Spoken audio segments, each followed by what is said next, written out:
Greetings all and welcome to lesson 7 of AlgoFox Academy. Now in the last lesson we saw how to place buy and sell orders. We also saw how to place targets and stop loss. Now you might have seen different stock prices have different prices. Did you ever wonder how the price of these shares were decided?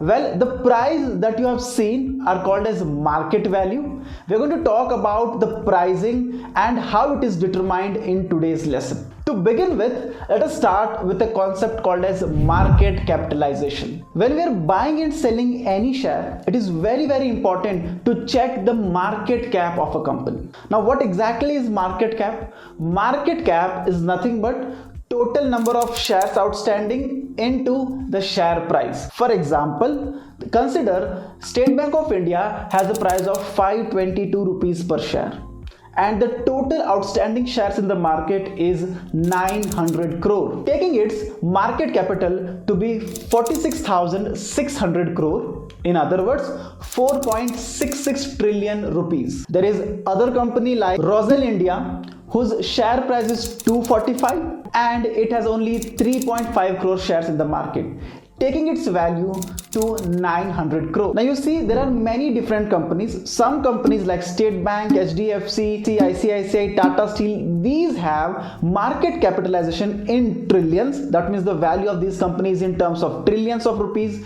whereas few companies have the market capital in few hundred crore. Now depending upon their market capital, they are divided into three different types: large cap, mid cap and small cap. Large cap are also called as blue chip, and as the name suggests, these are the companies whose market valuation is above $10 billion. In other words, their market capital is above 80,000 crore rupees. So any company whose market cap is around 80,000 crore rupees or above that are called as blue chip companies. These companies are market leaders and hence they are very big. The second segment is mid cap. Mid cap are those companies whose market value is between $2 billion to $10 billion. In other words, their market capital is in somewhere in the range of 15,000 crore to 80,000 crore. And third is the small cap. Any company whose market value is less than $2 billion are called as small cap companies. As a beginner or investor, it is always advised to trade into large cap companies and not into mid cap or small cap, because large cap companies are leaders in the market which provide more stability and safety as an investment option. Now, coming back to market value of share. We saw that in our example also here, State Bank of India was priced at 522 rupees. How was this 522 rupees per share decided? Well, apart from market value, there are two more values which determines the share price. They are face value and second is book value. So in total there are three values. One is face value, second is book value and third is the market value.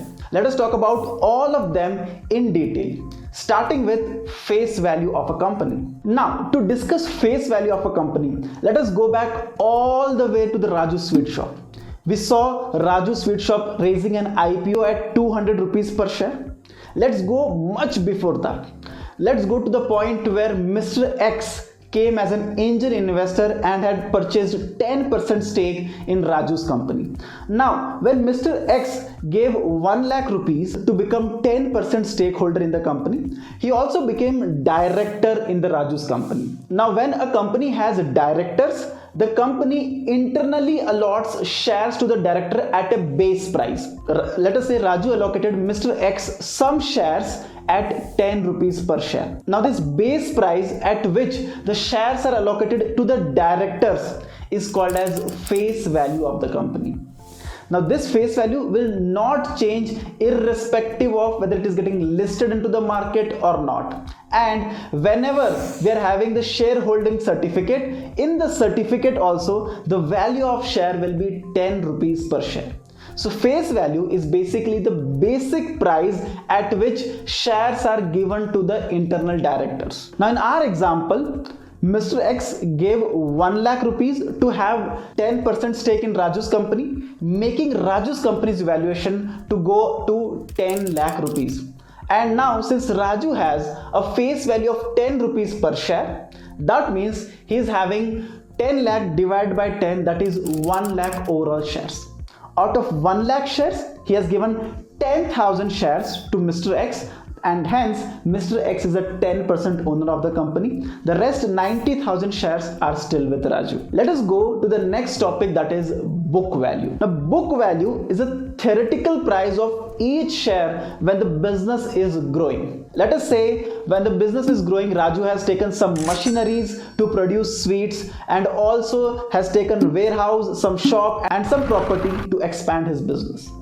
After 2 to 3 years, when we are evaluating Raju's assets combined, let us say his machinery is worth around 1.2 crore rupees, his shops and other properties are worth around 1.8 crore rupees, making Raju's total assets to be 3 crore rupees.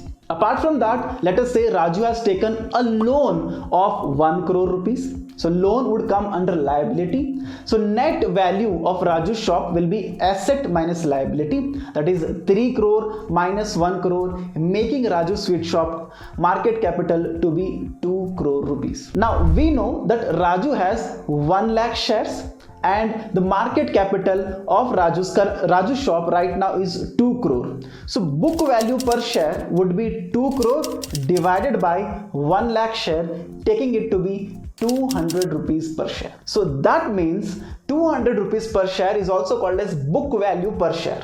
What does that mean? That means even if today Raju's sweet shop becomes bankrupt and if we have to sell all the assets, we'll collect 3 crore rupees, and even if we pay the loan of 1 crore, we'll be left with 2 crore rupees. So book value per share basically tells you that even if his shop is becoming bankrupt today, each shareholder will get 200 rupees per share. The next is market value. Market value is nothing but the price that you see on the exchange, that is NSE and BSE.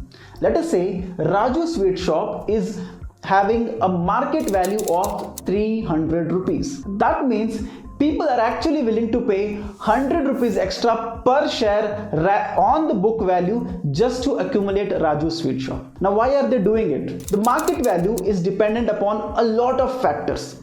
Apart from assets and liability, there is a brand name, there is a goodwill, and also a future expectation of growth in the spice shop of Raju's company, and because of which shareholders are willing to pay 100 rupees extra premium per share.